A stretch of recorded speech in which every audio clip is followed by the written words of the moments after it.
I'm gonna eat your ass. Hello, Jacksonites, and welcome back to Super Kaiju Binge with our very first double feature in this series.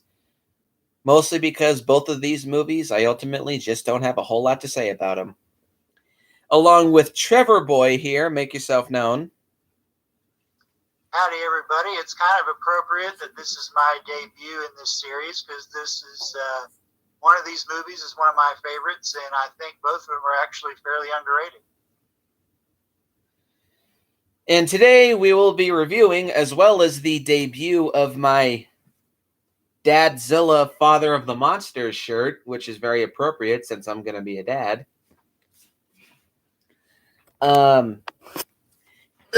We will be discussing, also in my opinion, two of the most underrated Godzilla movies of the whole series.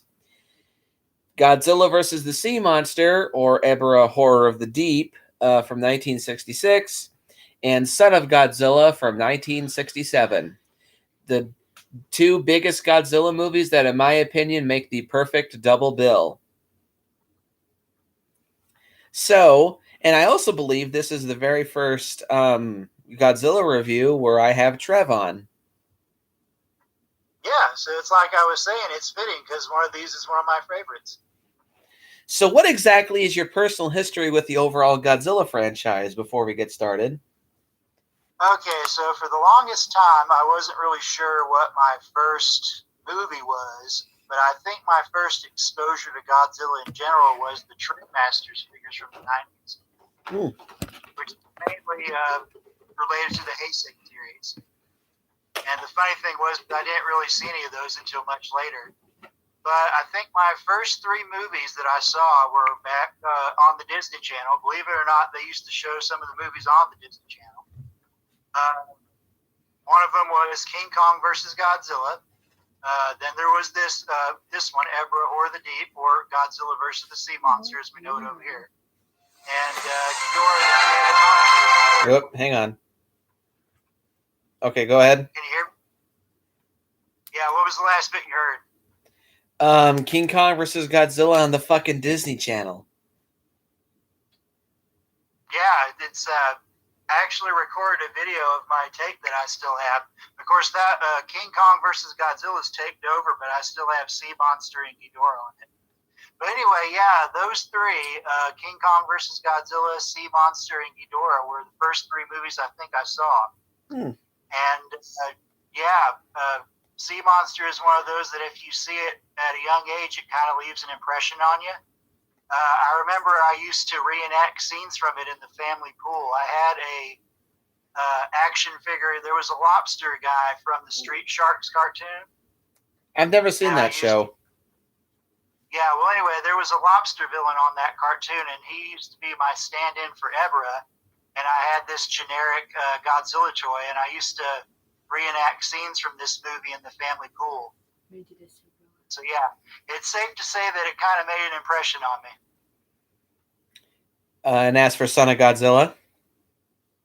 Son of Godzilla, I actually saw it for the first time about 10 years ago. I think it was on Turner Classic Movies.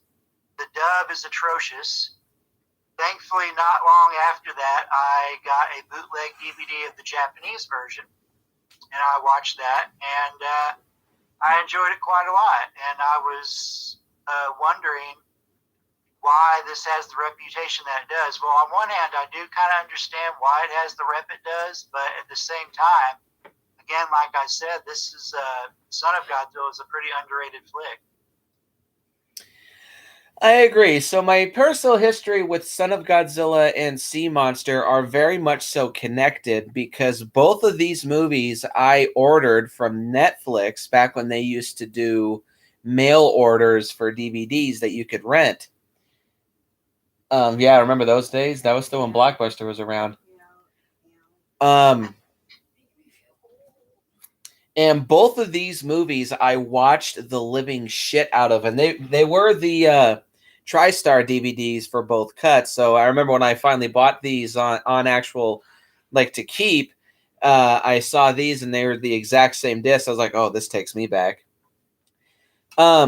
The first one that I rented was Godzilla versus the Sea Monster. And I remember when I got this, I thought this was one of the greatest Godzilla movies I'd ever seen in my life at the time, believe it or not. Is it going to fight soon? Yeah. And a big reason for that is that big trailer / commercial that played when all of these TriStar DVD 50th anniversaries were coming out, when it started with now available for the first time on DVD, the original Godzilla series. I used to replay that damn commercial so many fucking times. It drove my mom nuts. Yeah, she wanted to whip me. Huh? I wish I had picked those TriStar DVDs up, but I missed out on them. Yeah, these DVDs are now unfortunately out of print. And actually, I did not own Godzilla vs. Mechagodzilla 74 for the longest time for that reason. But it wasn't until a friend of mine gave me his copy, and then, of course, I owned the film. But now, since I have the Criterion Collection, that's not an issue. Which I did watch these movies on my Criterion Collection. I just simply have the discs because they're convenient. Son of Godzilla, I rented the next movie that I rented off of Netflix after Sea Monster, because I saw that it came out the next year and it sounded very similar, at least in appearance and tone. And of course, I was right. Which that's one of the biggest reasons why I want to make these two a double bill, is because they're both island jungle adventure films. They're both pretty much just like episodes of a TV show, a Godzilla TV show. And they're both directed by Jun Fukuda. They both have music scores by Masaru Sato. And they're both very campy and lighthearted, fun films. Which, that was a whole bunch of firsts for specifically Sea Monster. Godzilla vs. the Sea Monster was the very first Godzilla movie in a long time to not be directed by Ishiro Honda. The last one before this was, of course, Godzilla Raids Again, who was directed by Motoyoshi Oda, I believe. Yeah, I think you're right. And he's also next to Yoshimitsu Banno, the only one-time director in the series, at least for the Showa series. For the Showa series. What was I going to say? And this was also not the first Godzilla movie. This was also Godzilla Raids Again, but the first Godzilla movie in a long time to not be scored by Akira Fukube. Here we have the return of Masaru Sato, who gives a way better music score than Raids Again, much as I love Raids Again. The production history of Godzilla versus the Sea Monster is kind of interesting. So Toho, for some reason, really, really wanted to make a King Kong movie really, really badly for a long time. So they finally got the rights to King Kong through Rankin Bass, whom had the Rankin Bass King Kong show going on at the time. And Toho wanted to do an adaptation or like some kind of movie with King Kong. So they got the rights to King Kong, and they wrote and Shinichi Sekizawa wrote a script called Operation Robinson Crusoe, King Kong versus Ebirah. So yeah, this movie was originally supposed to feature King Kong instead of Godzilla. Rankin Bass saw this script and said this has absolutely nothing to do with the show, so we're taking back the rights. So then Toho's like, oh fuck, we have this script, but we don't have a Godzilla movie, so take out Kong, put in Godzilla. And that's literally how the process went for this film. Son of Godzilla, I don't know very much production stuff about. I guess it was just like Toho was wanting another more campy, lighthearted Godzilla movie, and there apparently were plans as early as 1963 to make some kind of Son of Godzilla movie, but I guess now is just the time that they wanted to get this movie out there. So out came Son of Godzilla. Son of Godzilla and Godzilla versus the Sea Monster are two very polarizing Godzilla movies. For both films, you have people who love them or hate them or just think they're okay. but more so you have the love it or hate them. I'm definitely in the love them category. Neither of these are some of my favorite Godzilla movies by any means. I would put them on a runner-up list, but I do think these are great, fun, campy, lighthearted Godzilla movies. They're fun, they're action-packed, they're entertaining, they're cute, more in Son of Godzilla's favor. These are just really fun monster movies, in my opinion. They're not, by all means, like some of the greatest movies in the world, but I still think that they're good. Trev? Oh, I'm reading here on Wikipedia for Son of Godzilla. Basically, starting with Astro Monster, the budgets started to be kind of decreased a little bit, and that rubbed Honda and Tsuburaya wrong a little bit. So they kind of were discouraged from returning to the Godzilla series right away. And also, Sea Monster and Son of Godzilla were produced by Toho's second string crew of cheaper talent. So that's one reason why the setting was on islands, because it was cheaper to make that setting as compared to like cityscapes and whatnot. And because these same years, War of the Gargantuas came out in '66, and then King Kong Escapes came out in '67, and that's mainly where Tsuburaya's attention was in terms of the movie productions. And it was also around this time that he started working on his own productions. Ultra Q and Ultraman. So basically, people's attention spans, or not spans, but their attention was being divided among these different departments. So that kind of explains why these two movies were turned out the way they did. Some people say it's for the better. Some people say it's for the worse. Well, it's a nice change of pace. It is, yeah, but at the same time, too, I can understand why some people may not love these movies. But still, I like them, and that's all that matters. So let's go ahead. It usually tends to be Heisei fans who tend to really hate on him, I've noticed. So, yeah, you're probably right. Yeah. All right, continue. So let's move on to the plots of both of these films. They're both extremely simple, so I'm just going to breeze through both at the same time. The plot to Sea Monster: after a man named Yatta is lost at sea, his brother Ryota steals a yacht with his two friends and a bank robber being played by Akira Hirata, this being his final Godzilla movie until Godzilla vs. Mothra 1992. And then after that, he would only appear in Final Wars. I don't want to watch Mothra. Anyway, the crew then runs afoul of Ebera, a giant lobster-like creature. Ebera is actually a shrimp, and washes ashore on Lechi Island. Which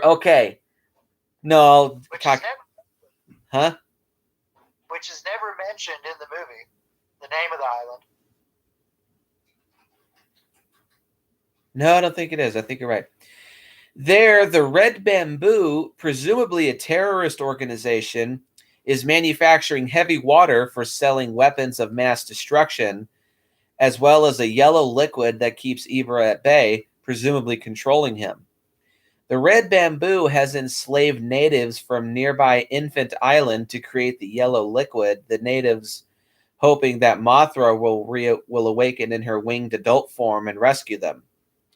In their efforts to avoid capture, Ryota and his friends, aided by Dio, played by Kumi Mizuno,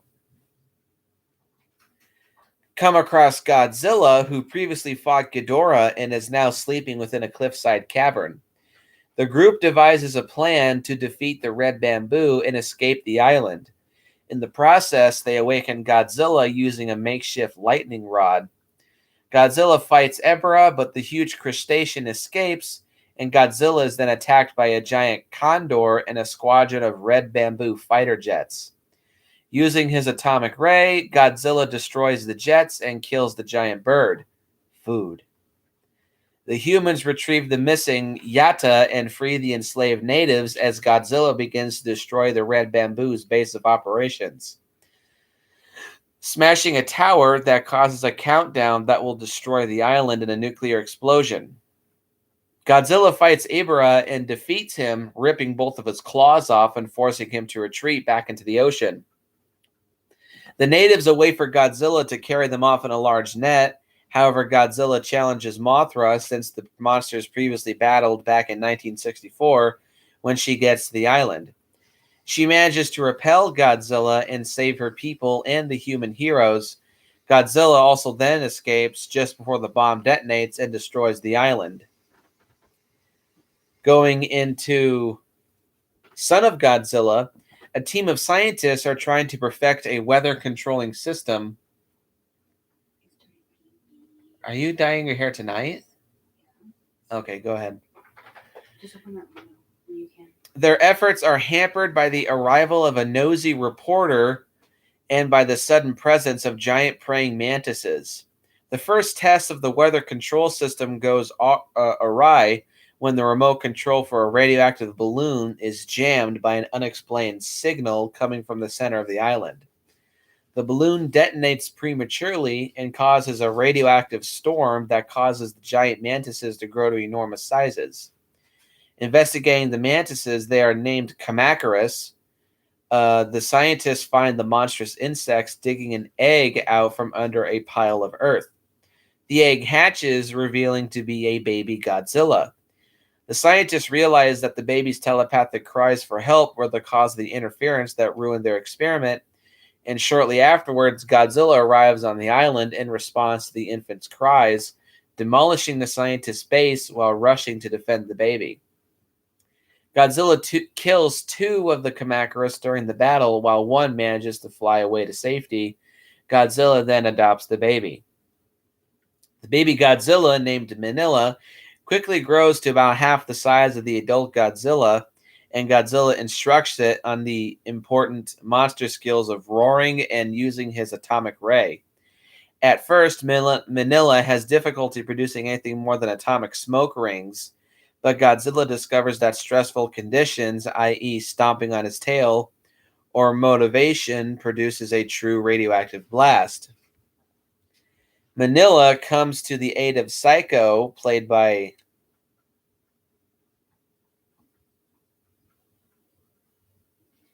Beverly Maida.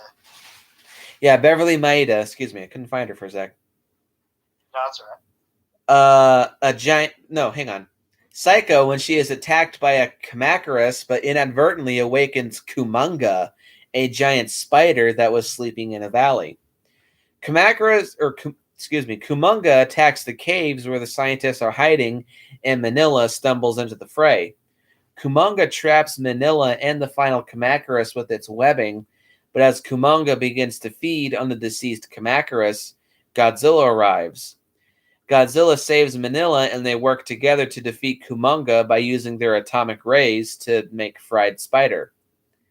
Hoping to keep the monsters from interfering in their attempt to escape the island, the scientists finally use their perfected weather-altering device on the island, and the once tropical island becomes buried in snow and ice.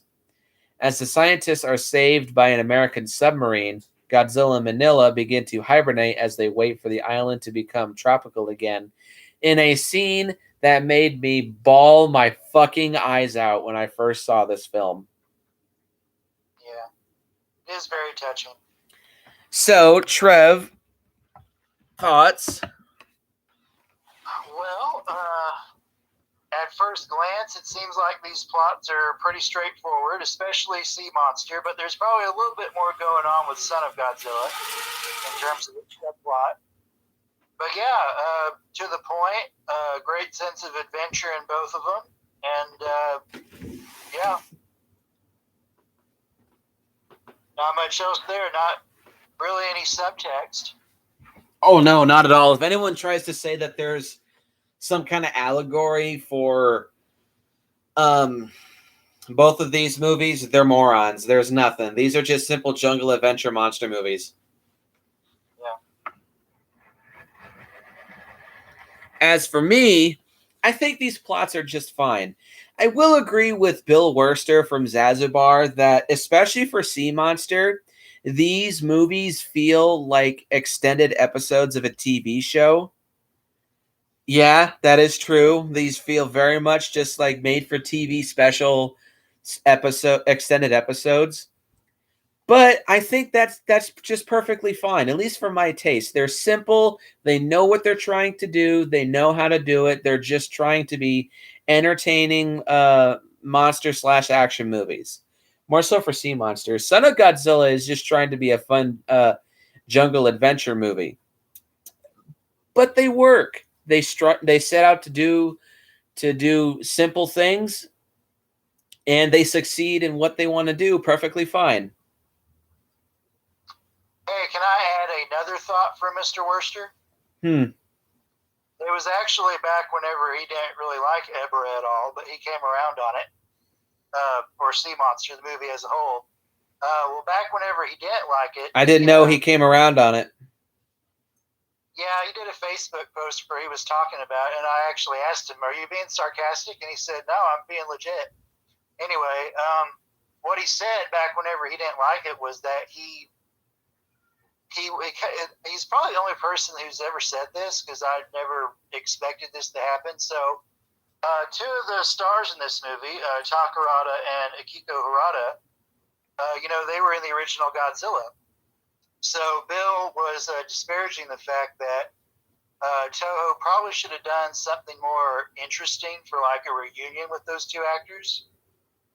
But that's just kind of, I guess, his own personal complaint, or at least it was at the time. I never really thought of that as something that would be considered, but I mean, yeah, they happen to have been in the original movie. Yeah, I think it was just a coincidence. They were, because Toho was, especially in the 60s, they would reuse actors. They're almost like Universal.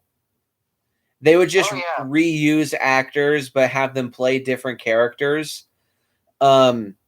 I don't know why. For some reason, it doesn't bug me nearly as much as it does in Universal with them.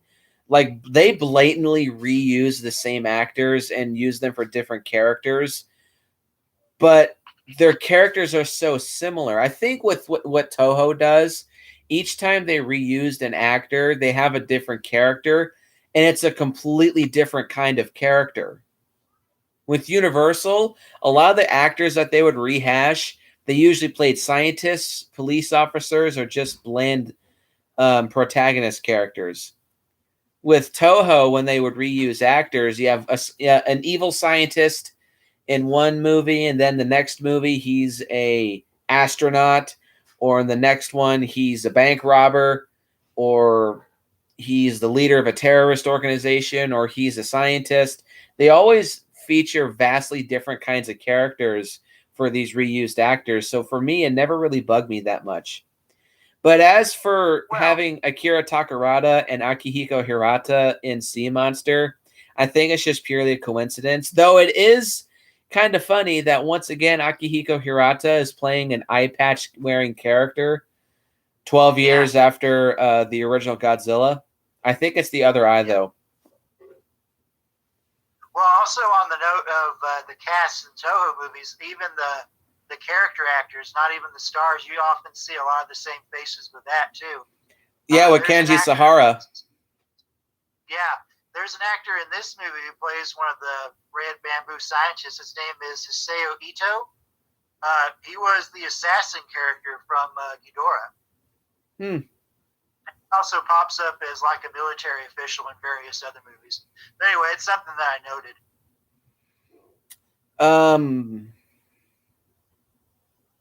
Yeah, these movies' plots, they're just fine. They're just trying to be entertaining jungle movies, and they succeed in what they're trying to do. They're not trying to be anything special. They're not trying to change the history. They're just trying to be entertaining films. And really, that's the ultimate thing that I asked for, is just a film to be entertaining. And that's exactly what these films do. Pardon the background noise. Wife is dyeing her hair, and we want to get some chemicals out the door. I don't know if you can hear anything, but oh well. Just nice. So let's move on to our pros and cons for Sea Monster and Son of Godzilla. Trev, you can go first for both. For pros. Yeah, All right, so first pro for Sea Monster is the cast. I think they're very enjoyable. They keep this plot interesting. You want to see them get out of this situation. I think this is probably next to Mothra versus Godzilla, my favorite character for Takarada. Kind of the crusty Same. bank robber type. Yeah, he goes through an arc. You realize that he kind of has a heart of gold. He just has a crusty exterior. I've never been really blown away by Kumi Mizuno, but I think this is probably my favorite role of hers. I wonder why. Oh well, yeah, she's a fine-looking woman. She's never blown me away, but she never really made an impression in any of the other stuff I saw her in, except for this. But I think it was probably the first thing I did see her in. So there's that. There's also, in terms of the main cast, the only other person I recognize, I believe, is the guy who plays Ichino, who's a bit more of a. So there's two of the characters. That Ryota meets at the dance competition there, Ichino and Nita. Nita is kind of the goofball of the two, kind of cowardly a little bit. He's worse with the English dub. His voice is so screechy and loud. It's just so goddamn obnoxious. All we've got is a sword. That's how he talks the whole movie. But I'm hungry. Oh yeah, and you probably watched the international dub because I don't think the Titra dub's available anymore. Is that the shittier dub or is that the better one? The Titra dub, in my opinion, is the better one, but it's also the one that I grew up with. I watched the international dub, and yeah, it's pretty bad. But and for Jun Tazaki's character, he always sounds like the yellow liquid. Use it all. He literally sounds like that the entire movie whenever he's on screen. Sea Monster has quite a few recurring Toho actors. There's Jun Tazaki as the leader of the Red Bamboo. I believe that this is his final Godzilla movie. I was wrong about Invasion of the Astro Monster. I believe this is his last Godzilla movie. Not his last monster movie. I believe it was this and War of the Gargantuas. Though he may have been in Destroy All Monsters. I haven't seen that movie in a long time, but I wouldn't be surprised if he's there. Actually, yeah, you're right. He is in Destroy All Monsters. Okay, then I believe that's his last Godzilla movie. Okay. We have Akihiko Hirata as like the second in command. We have Kumi Mizuno as Dio. Akira Takarada as Yoshimura. And we have... Where is he? Hideo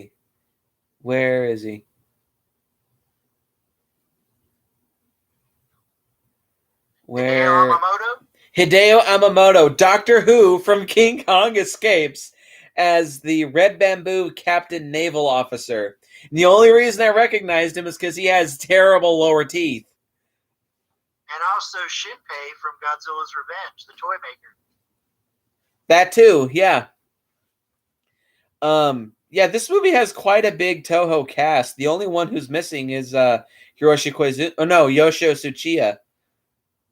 No, he's not he's in the next one.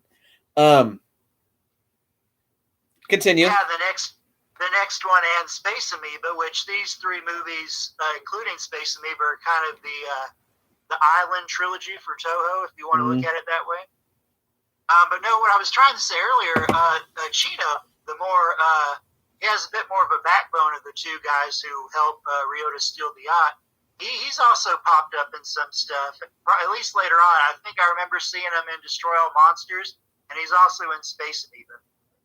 But yeah, anyway, another one of those spaces that if you watch enough of these movies, you'll recognize them. But yeah, the cast is fun. Probably this cast reminds me the most. Later on, it's kind of competed with Godzilla versus Gigan in terms of their likability. But that's probably just me. Yeah, I can see that. Yeah, but yeah, anyway, it's a good cast, and it keeps the plot moving. And, again, that flows into my next pro, which is the setting. which I think it's a nice change of pace. There's a nice sense of adventure to it. A great cat and mouse kind of dynamic with the characters in Red Bamboo. Yeah, not much else to say. It's just I like island adventure movies. This probably kind of factored into it a little bit why I like those kind of movies. Ray Harryhausen's Mysterious Island is also kind of similar to this movie. Not beat for beat, but there are some similarities. And since I already mentioned them with the setting thing, next pro is the Red Bamboo. Yeah, me too. I'll get to that when I get to mine. Yeah, so I think what makes them stand out is, unfortunately, after this point, the Showa series kind of fell in a rut where it just had alien invaders over and over again.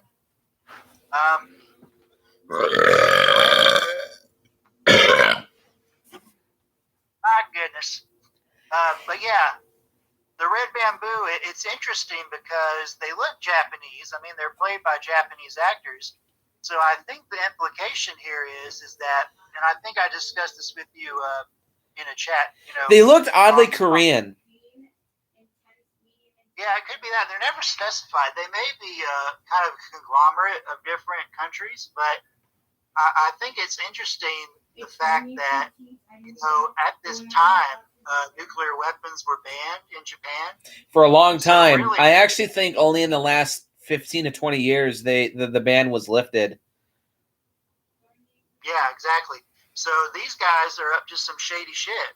And it's kind of a big deal that they're doing this because if they are Japanese, they're breaking the law, which, well, I mean, they're terrorists, so they don't care about that. I also think the Red Bamboo kind of represent the last hurrah for, like, the nuclear allegory theme in the Showa series. We kind of bring it up again with Megalon a little bit, but there it's kind of a plot device more than anything. Yeah. I think this kind of, it doesn't really do much with it, but it kind of begs the question of, is Japan really as anti-nuclear as they want to come across, or are there citizens within the country who might be pro-nuclear? It probably is the case. And Yeah. Probably was the case back then, too. Yeah, exactly. So you don't think about it at first because some people say they're kind of a James Bond knockoff group, like, Spectre. They are. Kind of yeah. But at the same time, I think it's still, if you really dwell on it, it does have interesting potential that they could bring back if they wanted to. But I don't know if they ever will, but it's still an interesting part of this movie. So, moving right along, the next pro is Ebra. Surprisingly enough, even though he is just a lobster or shrimp. He made again, I saw it as a kid, and I just thought, a lobster isn't a bad idea for a monster, but, he probably gets picked on because, he doesn't have any abilities. But then again, there's a lot of Showa monsters that actually were mostly tooth and claw, if you think about it. It wasn't really until the 70s, whenever we started getting enemies that had, like, energy weapons and whatnot, or like Hedorah, who had multiple forms. But still, again, I guess it's the simplicity. A giant shrimp or lobster is a good idea for a sea monster, in my opinion. And without Ebra, we wouldn't have one of the coolest scenes in Final Wars whenever the Earth Defense Force is bringing him down, which is actually a very interesting scene. You usually expect like a super weapon to handle that kind of situation, but it's the actual troops who are taking him down. But, I could elaborate on that for a Final Wars review. You can argue that they're wielding super weapons themselves, and they themselves are also super weapons. But that's neither here nor there. Yeah, true. But regardless, without him popping up in this movie first, it's just an interesting choice for the kaiju to be featured in that scene from Final Wars. And again, I guess a final note about him is the fact that sometimes simplicity isn't a bad thing. So, yeah. Next pro is Godzilla himself. Now, the people have a lot of complaints or criticisms because of the whole King Kong background.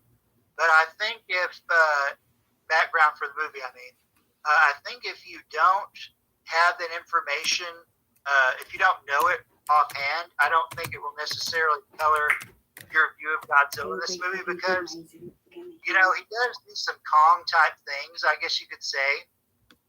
But some people say like whenever he throws boulders, that He's been that's doing like that ever since Ghidorah Three-Headed Monster. Yeah, and then he does it in Son of Godzilla too. So that's I don't get that complaint. The energy thing is interesting because King Kong had that ability in King Kong versus Godzilla, and it seemed like it was a carryover here. But I think it works for Godzilla because he seems to. Well, in the original movie, he didn't give two shits about the electrical towers, but he was somewhat fazed by them in King Kong versus Godzilla. I think that's because they used 50,000 volts in the original, and then they used 1 million volts in King Kong versus Godzilla. So I think it just kind of depends on the amount of voltage that you use. Now, I don't know how much they used in Mothra versus Godzilla. I think it was definitely more than the original. And then here they use 100,000 volts. And here, I mean, it's a little stronger, obviously, because Godzilla does react to that.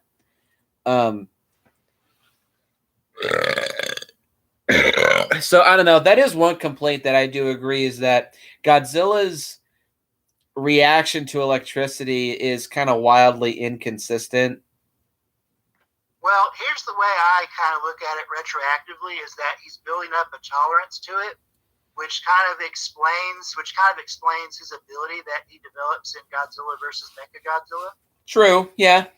That could be that very well could be the case. Yeah, so that's just the way I look at it and justify it.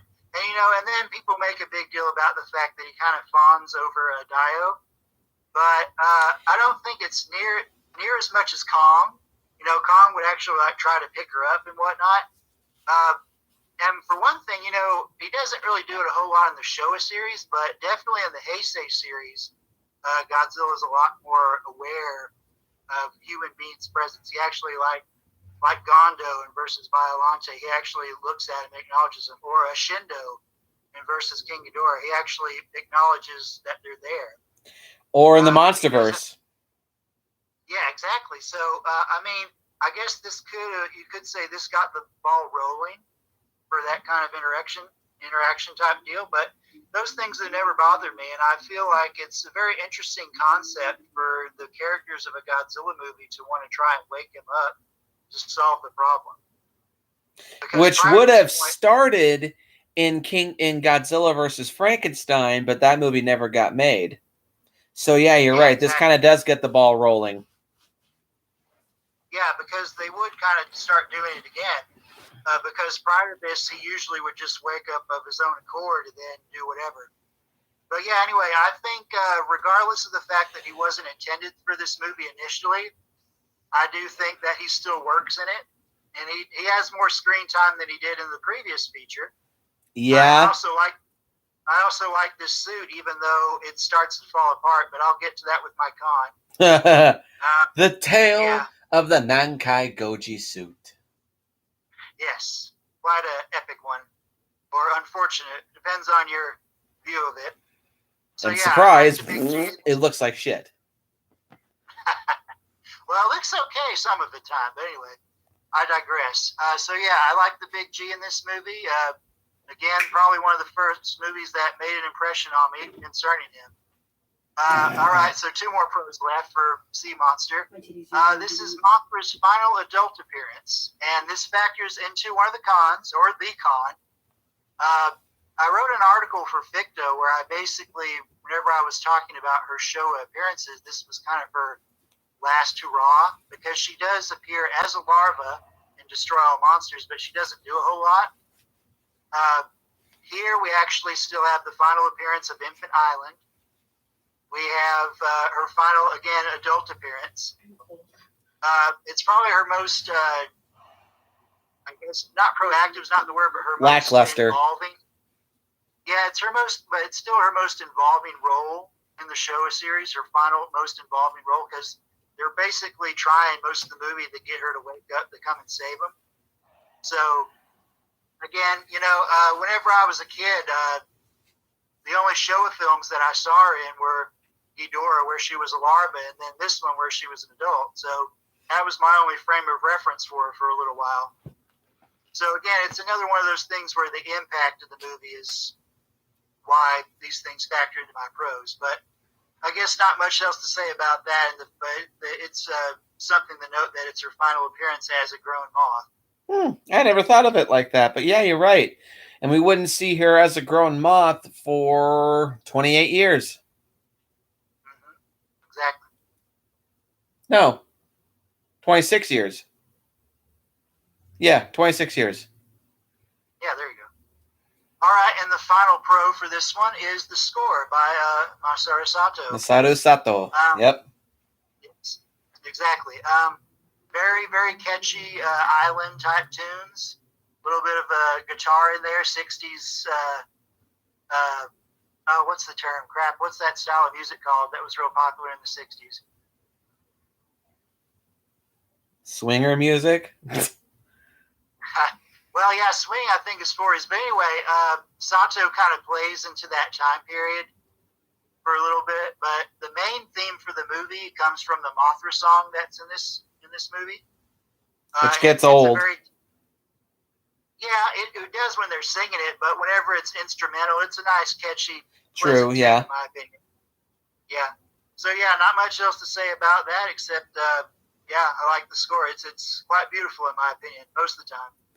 I don't think this was intentional because the first James Bond movie had only come out 2 years prior, but it kind of does have a bit of a James Bond feel.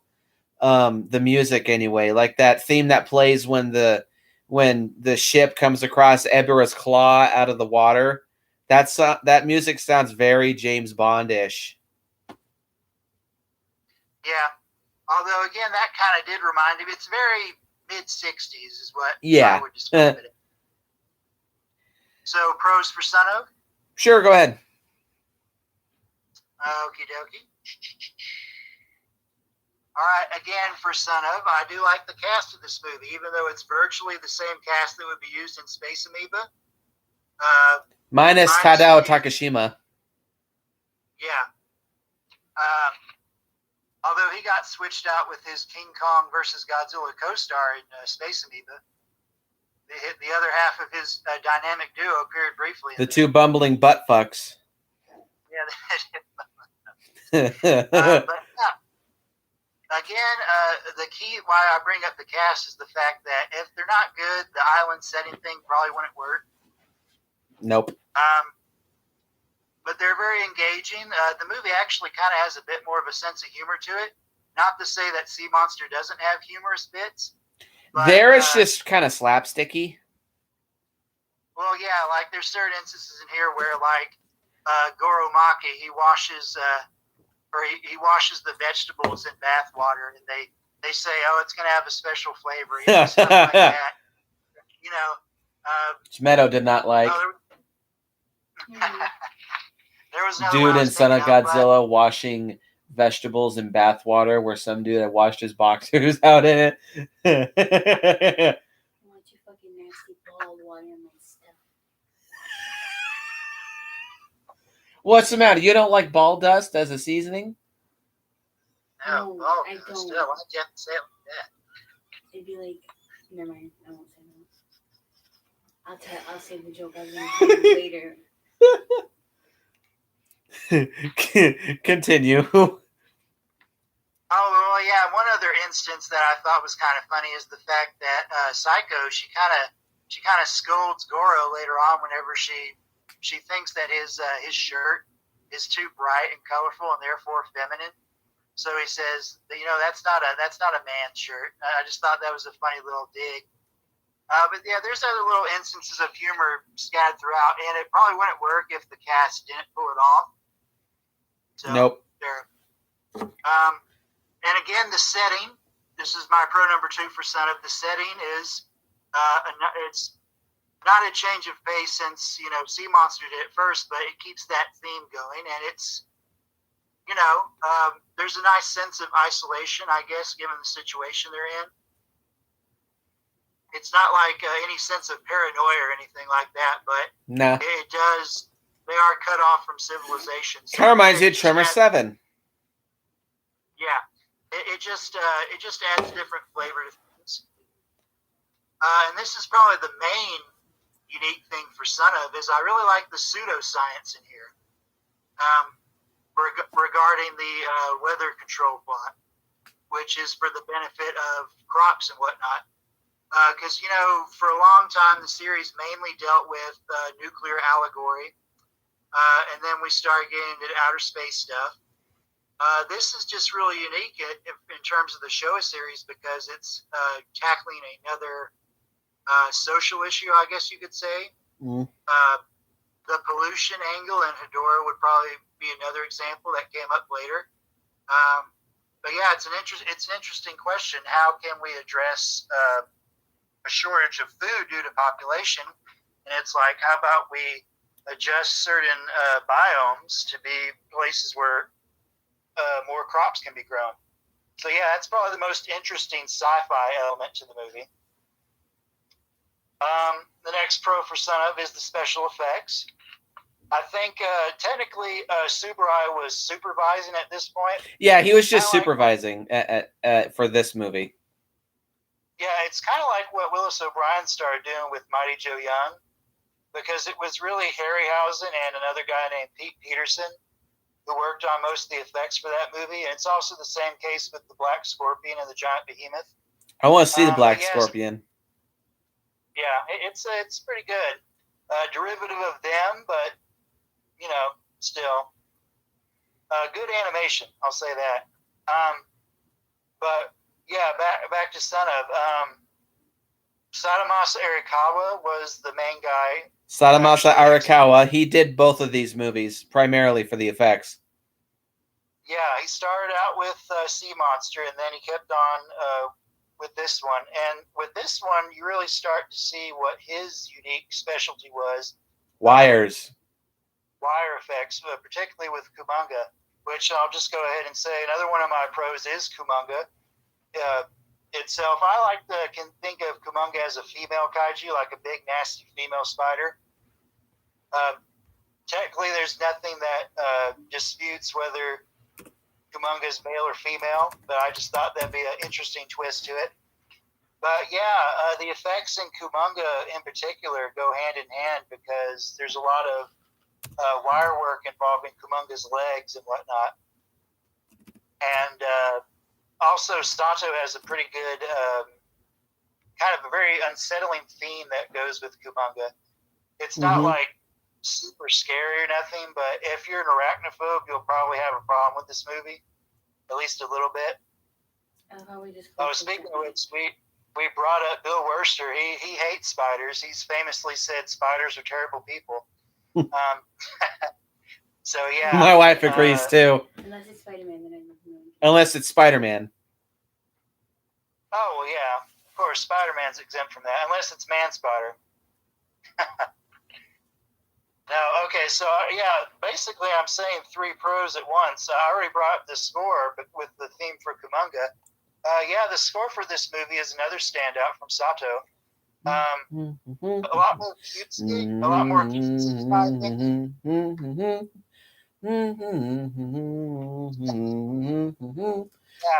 Even Meadow likes it.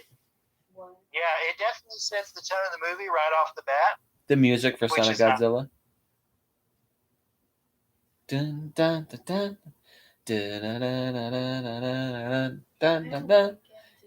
You were dancing to it. Yeah, it's like I said, it's pretty catchy and kind of cheeky also. But yeah, it's another great score, different from the Ifukube marches and whatnot. Well, damn, these are all kind of blending together. And so my last pro for Son of is the fact that it's actually a very heartwarming film. And, the score contributes to that, but also just the whole parent-child dynamic that they throw in here. But also, aside from Godzilla Manila, at the end there, that very memorable scene. Hold on a I forgot his name. The Ro- character of Fukuawa, the Huh? guy who basically has cabin fever. Furukawa. Furukawa, yes, who is Yoshio Yoshio Tsuchiya. Tsuchiya. Yeah, if he's not an alien controller or a guy who's possessed by aliens, he's Someone who's going apparently nuts. yeah. But I bring him up because I'm probably the only one who thought this, but I found it very moving at the end. Whenever he realizes that the experiment is finally done, and it's like we can finally go home. Yep. It probably has to do with the way the music swells in that moment. But Yeah. the ending of this movie is kind of a major tearjerker all around, in my opinion. If you're a sensitive soul, to quote Pumbaa. So yeah, I didn't expect those to blend together like they did, but those were my pros for Son of. So my pros for Godzilla versus the Sea Monster. Oh, by the way, I should have pointed this out at the very beginning. Brace yourself, people, because this is going to be kind of a long episode. No. Pro number one is I also think the red bamboo is an interesting idea. Yeah, it is kind of funny to think that at this time, and I never even thought about it until Trev pointed it out to me. Some people like this, if they were to be found and if they were to actually exist back in the 1960s, these guys would have immediately just been put to death because at this time, using nuclear weapons in Japan was illegal, highly illegal. And I think it's an interesting and underutilized concept to have a terrorist organization wielding atomic power and also potentially wielding the ability to control a giant monster. I think the closest that we've gotten to this is Apex in the Monsterverse, which I'm hoping Godzilla vs. Kong does a lot more with Apex and showcasing that these guys are pretty much the epitome of what would happen if people were able to control giant monsters and also have heavy weaponry on their hands. And like I said, these guys look really Korean, not like in their obviously they're Japanese, but the way they dress and the way they salute and move around and like conduct business, it's very Korean, specifically North Korea. I don't know if Korea was separated at this time. I don't know.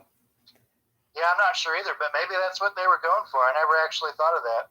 But it's probably a bit more interesting if they're Japanese nationals that are going against the law.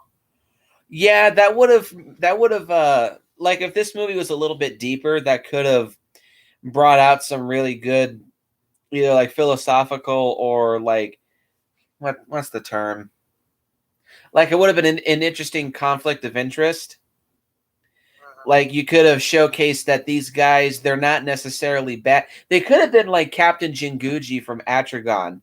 He's not necessarily a villain per se, but he's still very much pig-headed in his ways and being stuck to purely imperial Japanese traditions. And obviously these guys are that to a bad extreme, but they didn't do that. They didn't need to, but it would have been an interesting thing to see. But I think the red bamboo is an interesting concept. They kind of do go out with a little bit of a whimper, like Godzilla just seemingly wipes them off the face of the earth. Same for Ebera, and they're never brought up ever again in the rest of the series. But I think they're an interesting concept, and they make for good villains. It is Godzilla, so of course that's what he does. So. True, yeah. Pro number two is the tone for Sea Monster. I think is really fun. This is just the epitome of a jungle adventure action movie. Group of ragtag people are washed aboard a mysterious island, and they come across a evil organization that has giant monsters under their control, and they have to fight their way to survive. It's very fun. It's very entertaining. A lot of people say that this movie's pacing is bad, and I don't really think that's true necessarily. For especially the first two acts, This movie breezes along at a pretty good pace, and there's never any scene that drags. There's no boring scenes. There's good build-up, then there's a good reveal, then there's lots of fun action scenes, which is fun to see. And it leads this movie just overall feeling very fun and very lighthearted and very entertaining. It all depends on your investment, and it seems like some people react badly to the fact that it kind of changes the formula all of a sudden. I think that's probably what it is, but I digress. Pro number 3 is this movie has fantastic cinematography. There's a lot of wide open shots of the ocean and the tropical landscape and the mountainous terrain and a lot of caves and such. This movie has absolutely beautiful cinematography, and it's very fun to watch and just look at the wide open tropical scenery, and it makes you just want to go on a vacation to the beach or a tropical island. Yeah, the same cinematographer shot both of these movies, I do believe. I think this one is the slightly better because this is a jungle adventure movie, whereas like jungle adventure action movie, whereas the next one is just a tropical island film. I will admit that there's clearly a lot more sets in Son of Godzilla, and Sea Monster has a lot more obvious location footage. Which I don't know if that was intentional or not, but if it was, definitely for the better. Yes. Pro number 4 is Godzilla himself. There's really not much to say about him characterization-wise, other than, yeah, it kind of is all over the place because it's very obvious that he was supposed to be Kong. Even if you try to ignore that information, there's a couple moments where he does feel very Kong-like. Including the scene where he's like meeting Dio, which I do agree that it gets the ball rolling with Godzilla acknowledging humans, but still to me it does still come off as being very Kong-like. Even back when I first saw this movie, when I did not know that this was supposed to be a Kong film, this immediately just came across as this is very King Kong-ish. Yeah. But yeah, Godzilla himself, other than that, he's a badass. Once he wakes up, like he disappears for a few minutes, but then as soon as he's on screen when he meets Dio, he's very consistently on screen for a good chunk of the third act. And yeah, he does have a lot of, it's a little disappointing that he doesn't show up until 58 minutes and 45 seconds into this film. And this movie's only an hour and 27 minutes long. Yeah, I will say, though, once they realize he's on the island, there is a nice build-up to finding a way to wake him up. True. As you're waiting for it. And I'll also say, whenever they first see him, just the way he's kind of passed out, I'm kind of thinking to myself, yeah, he deserves a good nap after fighting Ghidorah twice. Agreed, yeah. So. And I say he doesn't show up awake. He doesn't, like, when he comes bursting out of the wall, which looks awesome. When he comes erupting his way out of the wall and he's just roaring and the rain is falling down with lightning, that is like 55 minutes into the movie. You don't see him like when he's passed out. I think that's like 42 or 44 minutes into the film. But still, once he wakes up and he fights Ebra, then he meets Dio, fights the giant condor, which that fight scene is terrible. I'll get to that in a minute. He fights the planes, then he destroys the red bamboo base, and then he fights Ebra. Godzilla is very consistently on screen for pretty much all of the third act. And it is refreshing after seeing so little of him in the previous movie. But yeah, Godzilla himself in this movie, he's badass. Heard a lot of people complain that he doesn't use his atomic breath very much in this film. Kind of feel like he just really didn't need to, and whenever he did use it, it was at perfect opportunities. He fires his atomic breath 4 times in this movie, well, kind of 6 if you count those 2 times that planes flew right by his mouth. And I say those... Yeah, By the way, minus the weird jiggy music in the Japanese version, because that wasn't in the English version. The scene where he fights the jets is pretty cool. I like the way he uses his tail and his arms, his hands. He's very interactive. Yep. Anyway, there is those two scenes where two planes twice fly by his mouth, and you hear the atomic breath sound effect, but it doesn't come out. But I kind of like to think it was a moment from the Return of Godzilla where he just like spits out a little radioactive flare, and that's what took out the planes. It's probably clear. Also, I want to point out, he really doesn't use his breath an awful whole lot. I mean, like frequently in the Showa series. He really only uses it whenever he needs to. Yeah. He fires it once to knock Ebra clear out of the water, which I thought was badass. I'll talk about that in a minute. Then he uses it to, this is also badass, to make himself a fried bird. Fires it again to knock Ebra out of the water, and then he like fires it all over the ground to rise out Mothra. But that's about it. So a lot of people complain about that. I think it's fine because, like Trev said, he only uses it when he really needs to. But other than that, go ahead. Go ahead. No, he's still Godzilla minus the kind of lingering traces of whatever the script was before. I mean, he still comes across as Godzilla in this movie. So. Yeah, and he's badass, and he's just fine. Let's see. Pro number 5 is the cast. They're kind of just like a typical cast of jungle adventure, miscreant, ragtag characters, but they work to their stereotype. The standout easily is Akira Takarada as Yoshimura. Yeah, he starts out kind of like a scumbag scoundrel, but over the course of the movie, he realizes that, you know what? I need to be a better person, so I guess I will be. He's Han Solo. Yeah, pretty much. He pretty much just is Japanese Han Solo. The cast is fun. There's not that much to say about them other than they fill their role. They're likable. They're funny. They have some witty banter between each other, and they're just fun characters.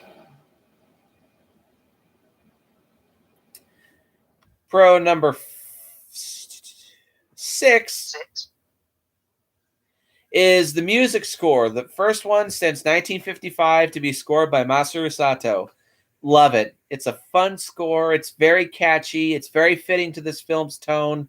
The James Bond music is very entertaining, and the rest of the Jungle Adventure Island music is very fun to listen to. It's good. Not much to say. I would definitely say Masaru Sato. If Akira Ifukube is a perfect 100, Masaru Sato is like a... No, I'm going to say this. I think Masaru Sato is equally as good as Akira Ifukube for different reasons. It's different flavor. I think if Masaru Sato was to pair with Ishiro Honda, that would not gel super well. I think Jun Fukuda and Masaru Sato are equivalent to Honda and Ifukube, in my opinion. Well, yeah, particularly whenever you watch Sea Monster, Son of, and versus Mechagodzilla, those are the movies where they work together. Oh, yeah.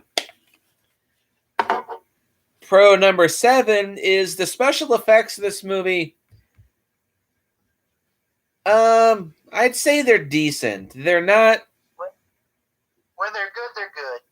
Yeah, when they're good, they're good. There's some blue screen effects and some composite shots and some... Like, there's one scene when Godzilla's fighting the jets, when he's standing there and waving his arms around, it's very obvious that the jets are just kind of like optically animated to fly across the screen, and there they kind of just stick out like a sore thumb. It's very obvious there wasn't any jets actually on screen, but whenever Godzilla's underwater, it's very obvious he's not underwater. It was a stage. Yeah, it was a stage that had like an ocean filter on screen, and well, there's a few moments where it looks okay, but then there's others like in the second fight with Ebera, like one scene where Ebera kind of like throws Godzilla over onto his back underwater. It's very obvious that's like a green screen stage. Um And it kind of sucks too because a good majority of the second fight with Ebera takes place underwater. Well, let me read this bit from Wikipedia. The underwater sequences were filmed on an indoor soundstage where the Godzilla and Ebera suits were filmed through a glass of water-filled aquarium, with some scenes of the Godzilla suit shot separately underwater as well.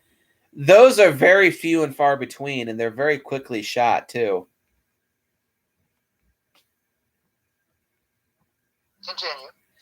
So, but the suitimation looks fine. The sets for the red bamboo sets look really, really good. Like when Godzilla's destroying the red bamboo base, that looks really cool. I'm not gonna lie. It's a good scale to size for Godzilla. What? Yeah, I think the miniatures match because I think there was an actual on-set location. I think those two match pretty well together. Agreed. The Godzilla's first fight with Ebera, I think, looks pretty damn good.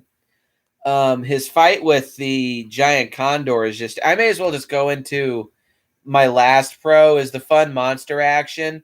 Not really going to talk about the fight scene specifically because I like Godzilla's first fight with Ebera, but his fight with the giant condor is terrible. It's edited very, very shittily.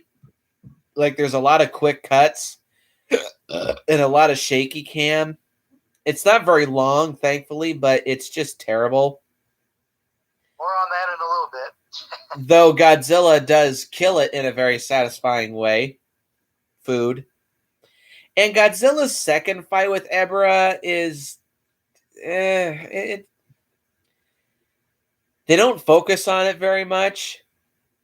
And when they do show it, it's over very quickly. Though again, Godzilla does defeat Ebera in a very satisfying way by ripping off both of his claws. It's kind of humorous. Again, watching Godzilla be a little Kong-like by snapping Ebera's claws shut, kind of like with Kong and the T-Rex's jaw.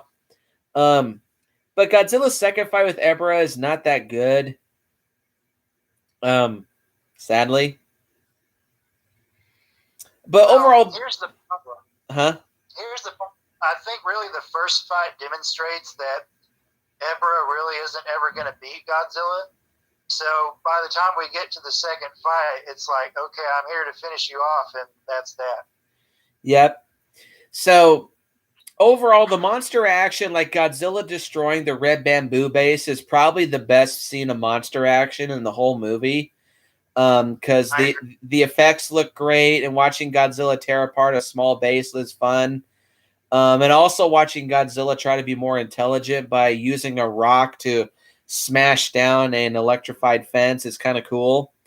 And overall, it's just fun spectacle. And overall, just the monster action in this movie is very fun. I will say, seeing this and the base scene in King Kong versus Godzilla as a kid, it made a pretty good impression in terms of his destruction capability. Yeah, agreed. So my pros for Son of Godzilla is once again the cast. I think the cast is overall is a lot stronger here.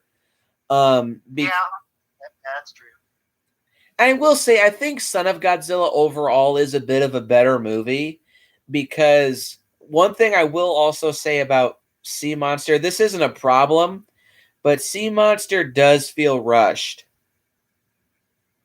Yeah. But we'll talk about that later. This movie feels like they actually took their time with making this film. But I have... They want you to get to know the cast a bit more in this, I think. I have 10 pros for Son of Godzilla. Damn. So actually, let me hold off on that. What are your cons for Sea Monster? Because I know you only have one to say. Okay, real quick, because I lumped these all together. Okay, so half the effects are good, the other half aren't so good. Even though his entrance is a great entrance, Godzilla's entrance, you can tell that was filmed later because the suit already has that weird Cookie Monster look to it, where the eyes are kind of dead and everything. And then it cuts to the next scene where he's basically facing off with Everett, and it's clearly still new, or it looks like it did in the previous movie. So yeah, there's a bit of a inconsistency there. The Condor scene is pretty pointless. Ugh. It's really bad. Yeah, really. You mentioned the blue screen effects; those didn't bother me too much. Really, it's the fact that the suit noticeably looks different at different points in the movie, and it's because this suit was used for 2 Ultra So's, or just the first one. It was no, yeah, it was both Ultra Q to portray the monster Gomez, where there it was heavily disguised, and then it was used in the original Ultraman to portray the monster Giras, where there it was just this suit spray painted green and yellow and given a Dilophosaurus style frill, and then that was it. Yeah, so but really, they needed the Invasion of the Astro Monster suit's head, so they just cut that off, and then they just plastered a new Godzilla head onto this movie's suit, and surprise, it looks like shit. Yeah, so whenever I think about it, that's really the only thing that really bugs me, because it's just such a noticeable, because people say stuff about like his suit in Gigan, it's starting to fall apart. But I think that actually works to that movie's favor, because it looks like Gigan's really kicking his ass, or he's been through a lot. So, but here it's like 1 minute he looks great, and then the next it's like he's a zombie or something. Yep. So really, yeah, if I think about it, that's my main con with the movie, is the fact that there are some effect scenes that aren't too great. Yeah, so that's it for me, con-wise. I may as well list out my cons too. So for Sea Monster, con number 1 is that I listed the inconsistent pacing, but I think the pacing is overall pretty decent for the first 2 acts.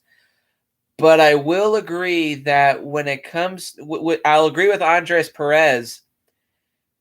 When the 3rd act rolls around, the pacing speeds up to Mach 10. Yeah. And it just feels like it's over in a piss and a squirt. Oh, and speaking of Andreas, this is one of his personal favorites too. So. Yes. Con number that there's really not much to say. It's just that it's fine for the first 2 acts, but then it just speeds up like crazy in the 3rd act, and it's just a tad bit jarring. Like you have all this good adventure and build up and action in the first 2 acts, and then it's just nonstop action in the 3rd act, and it leaves you like almost wanting a little bit more. Con number 2, why is Mothra in this movie? Well, she makes a good curtain call. Sure, but still, why the fuck is she in this movie? Because you know what she is? She's just a plot device. Speaking of which, back on the effects, unfortunately, she looks like she slept under the bed or something and kind of crawled out. Either that or she's on meth. Oh God, yeah.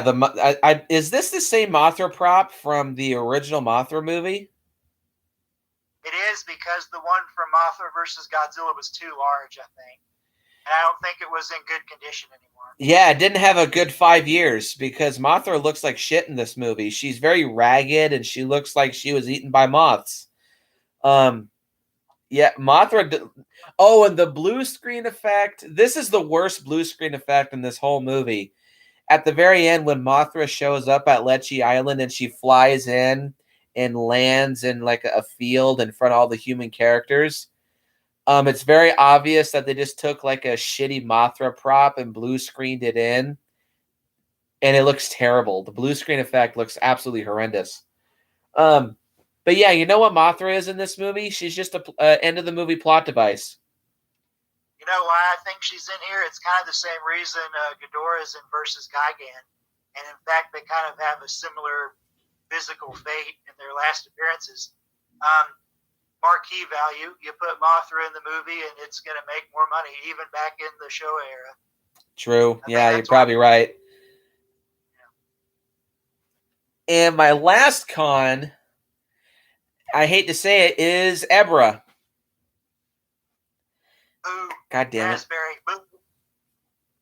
Well, his design is good. The suit is good. The effects on him are good.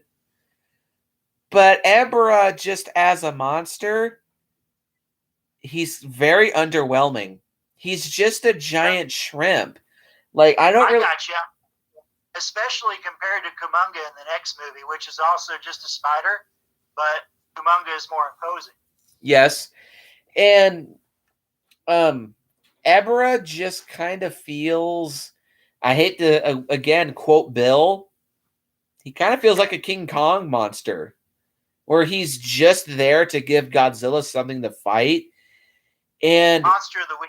Yeah, and why does he have 2 fights with Godzilla? Like, they could have kind of played up the fact that because he's a crustacean, he has a hard shell. Ooh, hello. What?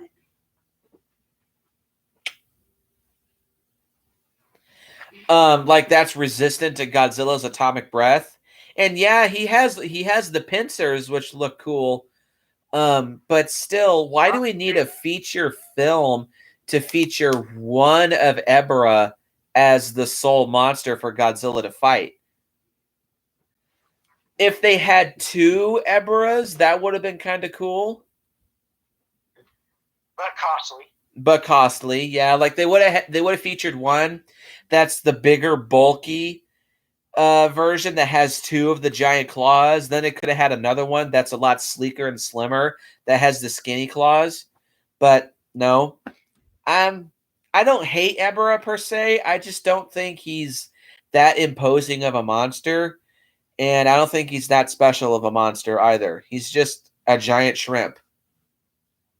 Whoop-de-doo. No, I got you. It's probably just my nostalgia talking. It's why he's... What, honey? Prose.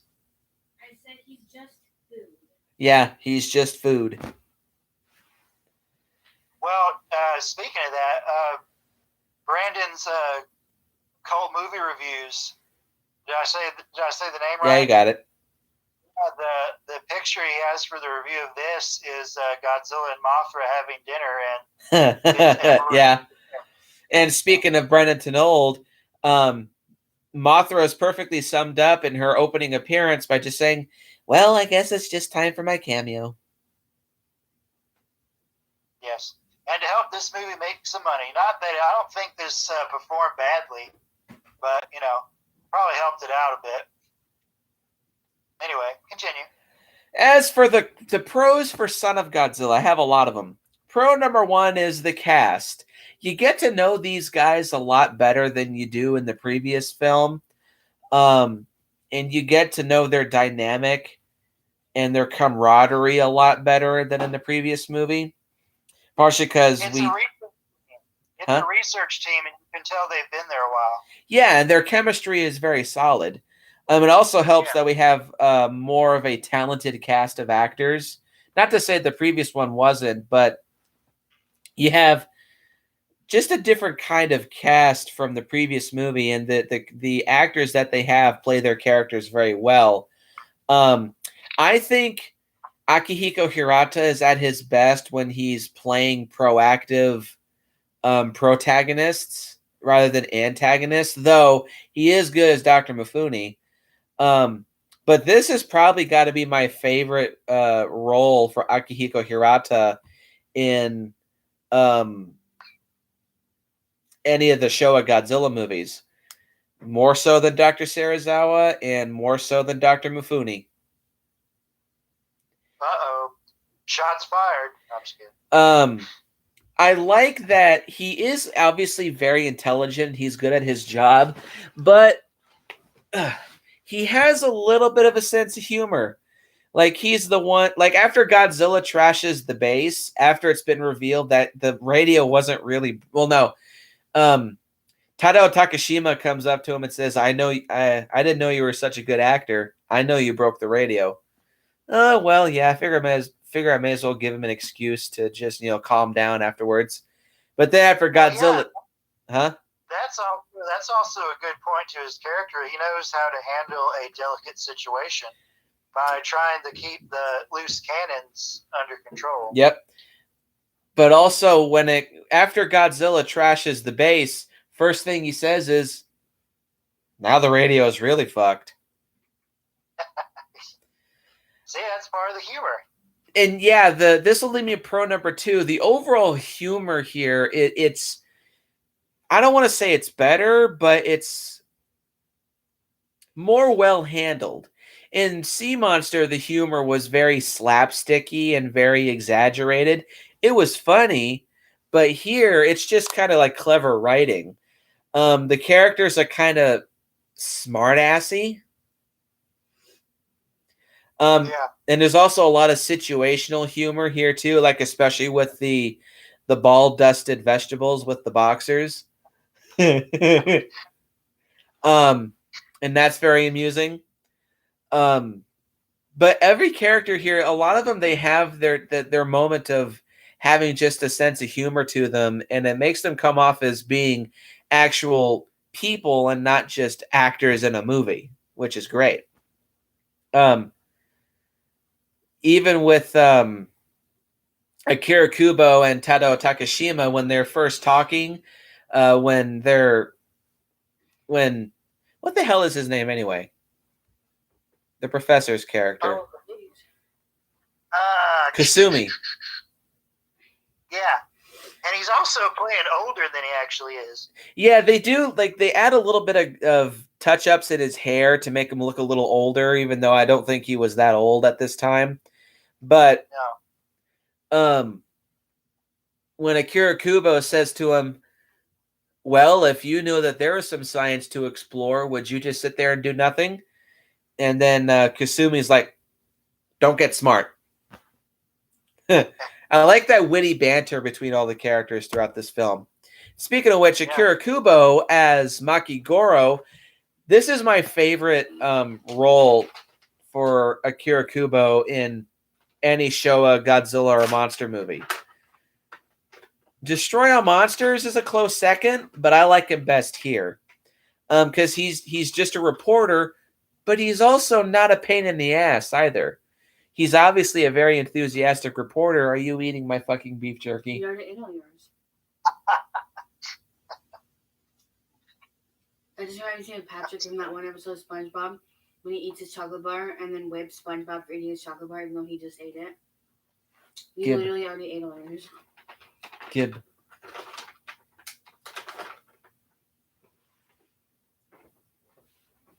You're not even on camera, honey. Gib. No, I don't want the poison pack.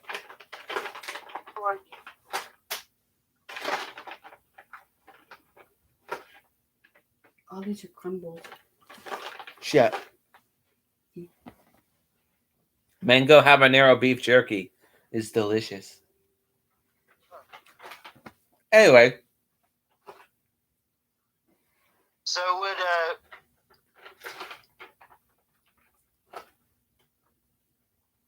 Go ahead. So would Tetsui be the pain in the ass? Yes. From Astro? Yeah. Anyway, continue. Well, kind of. But, yeah, overall, I like this movie's cast. I think they're a better human cast overall. They have their moments of humor, but they also have their moments where you can actually get attached to these characters and, almost feel like you're one of the team. It helps that everyone's chemistry is very good. And Yoshio Tsuchiya does a good job playing the Cabin Fever character. Here, I think it's done perfectly. Like, in the dub, they say that they've been on this island for 3 months, whereas in the the Japanese dialogue, they say they've been there for just a month. I actually think the English dubs 3 months timeline makes a lot more sense for Furukawa to start to crack. But he does a great job as Furukawa. And of course, what's her name? Beverly Maeda does an excellent job as Saiko Matsumiya. Kind of starts out as the dangerous, isolated native girl, but then she quickly morphs herself into the team, and she becomes a team player, adding her knowledge of the island and actually being proactive and helping these characters, and also helping in the fact that they give them a new place to stay in her cave to protect them from the heat and the creatures.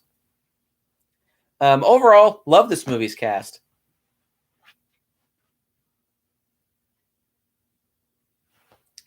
Anything to add?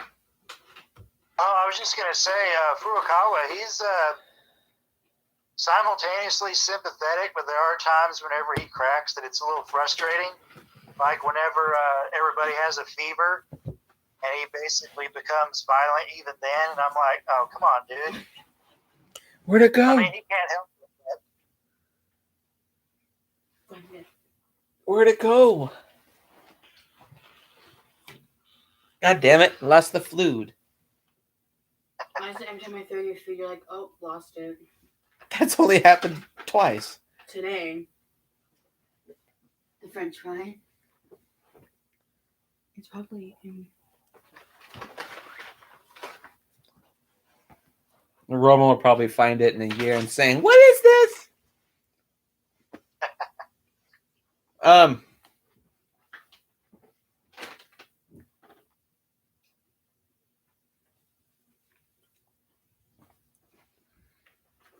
Pro number 2 is Godzilla himself. Still a badass, but also this is definitely when his characterization starts to really, really go up a few notches. This is where he feels like a full-fledged 3D character, because for people like myself, who's about to become a dad, I'm sure that if people like that were to watch this movie for the first time, they could probably relate to Godzilla quite a bit with the aspects of being a new father, which is why when my son is born, I will probably be even more attached to this film. But Godzilla is awesome in this movie. His character, his body language, his arc, him being a badass and fighting monsters and taking care of his son, he's great. He's very fun to watch, and obviously, he's the highlight of the film, aside from the cast. It's the proper next step to go to after he switches over to being a protector. Yes. Pro number 3, is the cinematography. It's not quite as good as it was in Sea Monster, but here there's a lot more sets that are made, which look great. And they show off these sets very, very well. There's not like a whole lot of, well, there is some, but there's not as much wide sweeping shots of the island and mountainous terrain as there was in the previous film. But this movie's a lot smaller, and with what it has to show, it shows off very, very well. There's a nice beach shot, which they redid for versus Space Godzilla later on. It's very reminiscent of that. Whenever Godzilla comes out of the water and walks ashore, True, it's pretty much remade Space Godzilla. Continue. Pro number 4 is the monster humor. This mostly has to do with Godzilla having issues raising Manila, and Manila just being a little shit. Specifically the scene where he throws a fit and goes some people may find it annoying. I think it's funny. And then just watching Godzilla bend down and just drag Manila by his tail as he's still continuing to throw a fit, I think it's funny. Huh? You ate both bags? I'm pregnant. Okay. Roman ate both bags. I think it's great. I think it's funny. It's entertaining. It's well done, and a lot of people can relate to it. Pro number 5 is the pacing to this movie is overall very solid. Throughout the entire film, no scene drags, no scene feels unnecessary. Everything feels like it had to be there. Every scene feels important, and it moves along at not necessarily a fast pace and not a leisurely pace. I guess it's just a cinematic pace. It's a little slower when it needs to be, and it's action-packed and fast when it needs to be. It's just perfect. Okay.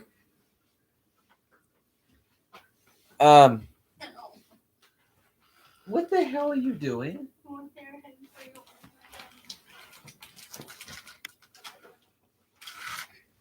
I'm gonna rip you.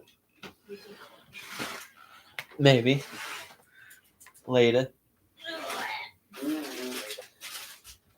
What the hell was I gonna say? That was pro number what? 4. 5. Now pro number 6, Kumonga. Kamakuris is just there. Okay. Yeah. Kamakuris is just okay. Kamakuris is slightly better than Ebera because I like mantises more than shrimp. And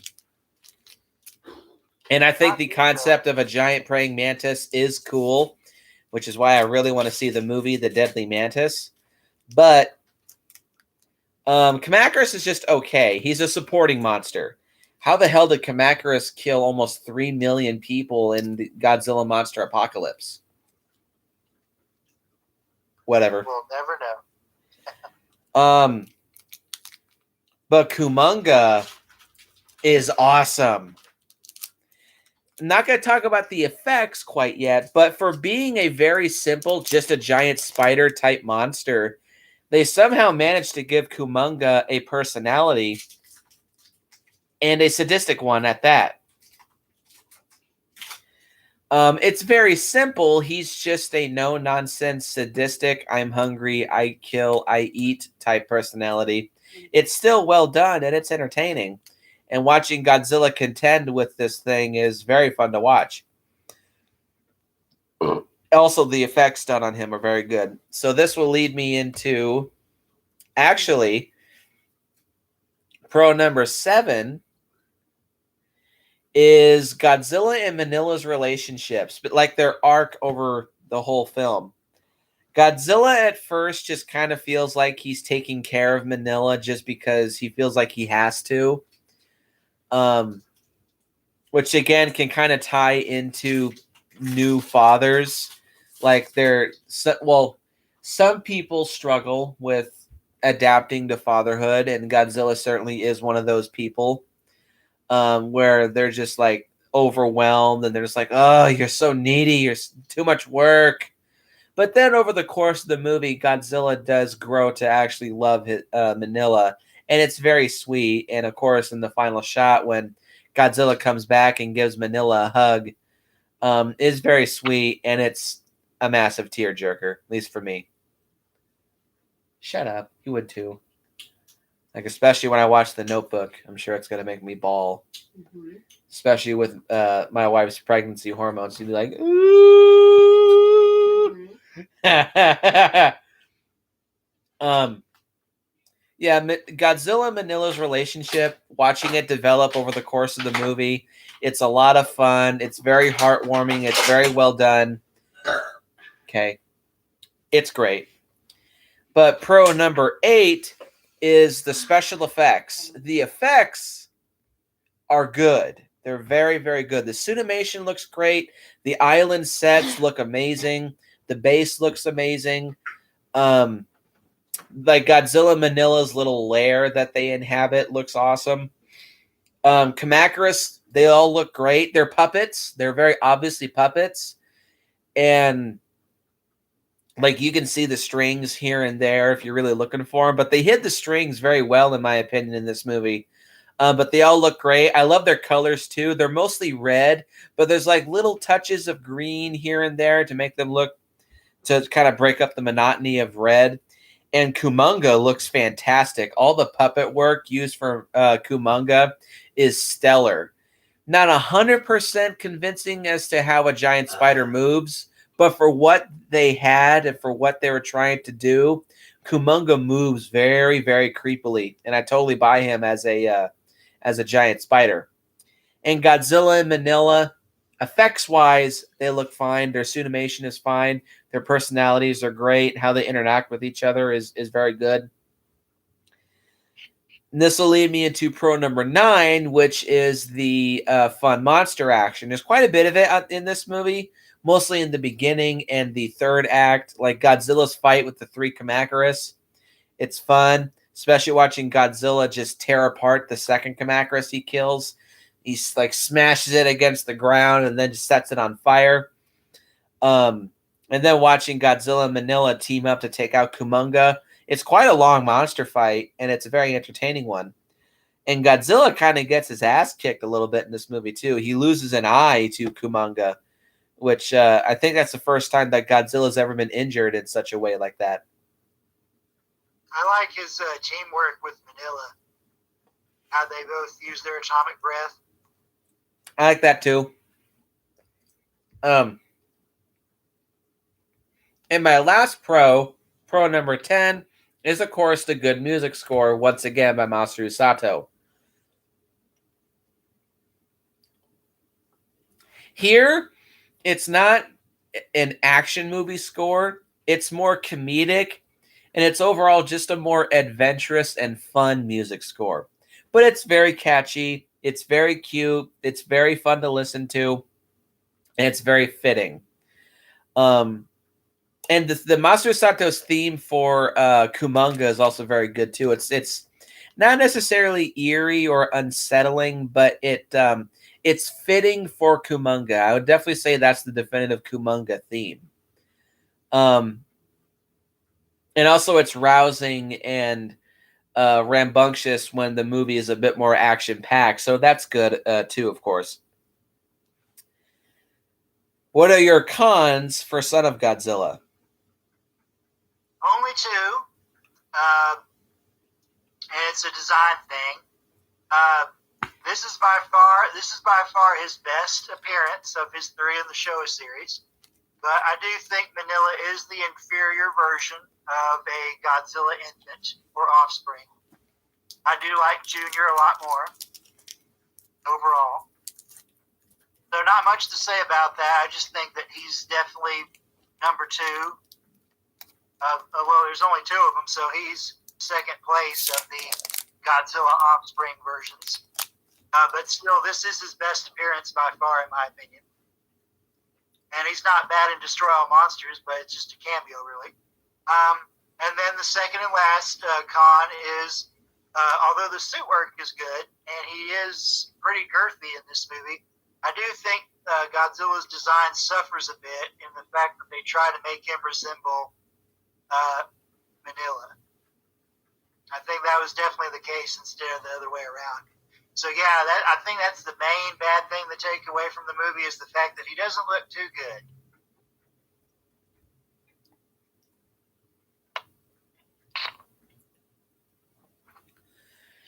My sole con with Son of Godzilla still is the monster designs.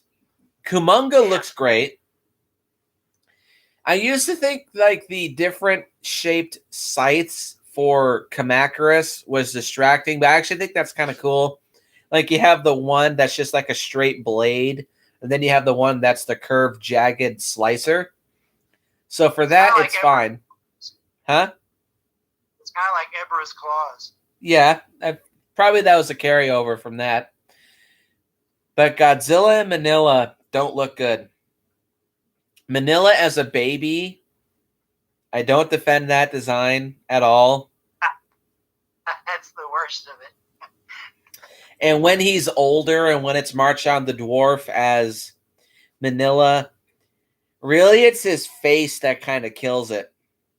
He doesn't look reptilian. He doesn't look dinosaurian. He just looks like a radioactive monster baby. Yeah, so let me amend. I'll just say, yeah, it's my one con too, because it really doesn't need to be two cons, because it is just one, and it's the designs. And this is easily the worst Godzilla design in the entire franchise. I don't like Godzilla's spines. I don't like his hands or his arms. It looks like all of his body weight is just like gravity is pulling it down into his lower body, leaving his neck, his shoulders, and his arms just look skin and bones. His neck is way too long, and his eyes will make him look like a frog, a deformed salamander frog. Godzilla does not look good in this movie, and I easily do not defend this design for Godzilla. Really short or small mouth, too. That too. So yeah, I think this is easily the worst Godzilla design of the entire franchise. Godzilla and Manila's I kind of get over Manila's design because of him and Destroy All Monsters, and admittedly, my somewhat guilty pleasure feelings for Destroy All Monsters. But or not Destroy All Monsters, Godzilla's Revenge. But yeah, it's Godzilla and Manila's designs. That's my sole problem with Son of Godzilla. Ow, that hurt. So, final thoughts on Sea Monster and Son of Godzilla? Both are a fun time. Sea Monster's been a favorite since I was a kid. Son of Godzilla becomes another favorite each time I watch it, even more so. And I think, sadly, they're both very underrated. Same. I consider Son of Godzilla and Sea Monster to be two of the biggest runner-up favorite Godzilla movies of the whole series. They're nothing special by any means, but if you just want to sit back and watch a double bill of entertaining jungle adventure monster movies, these two films are the perfect contenders to scratch your itch. And if you even want, you can have a triple bill marathon and throw in Space Amoeba as the final film. Because they share a lot of recurring actors. All three are island movies, and all three have three different monsters. Well, three is a minimum, but yeah, I love these movies. I love to watch them. Again, they're not some of my favorites, but I just love watching them. They're so much fun. Sea Monster, I will be giving a 7 out of 10 to. Son of Godzilla, I will give an 8 out of 10 to. I do think Son of Godzilla is an overall better movie. It feels like they spent more time with this and flushed it out and ironed out a lot of its flaws. Sea Monster does feel rushed, but still, I think for what it is, it's fine. It just has some problems. Yeah, Trev. so my ranking will actually be the same numbers, but reversed for the movies. So Sea Monster will be an 8, and Son of will be a 7. Okay. Anything to plug? I'm going to have some content coming in the coming week. It was supposed to be this week, but Mother Nature decided that I was going to be stuck in John Carpenter's The Thing, minus the hostile alien organism. But yeah, also I'm going to be changing the link for Fictosphere because there's a new site location, so I'm going to need to update that information. So when people look into that, I'll be updating that. So yeah, there will be some more content coming to my YouTube channel, hopefully within the next week, because there's only one more week for February, and I said Power Rangers was going to be what it was, and it still is whenever I get to it. So there you go. Look forward to future episodes of Super Kaiju Binge. I think next week is going to be King Kong Escapes and Destroy All Monsters. So look forward to that. And as always, post your comments down below and let me know what you think. Hit the like button and hit the subscribe button and share this video with your friends. And as always, go out and if you see a giant mantis, giant spider, and giant shrimp, run. And I will see you guys in the next video.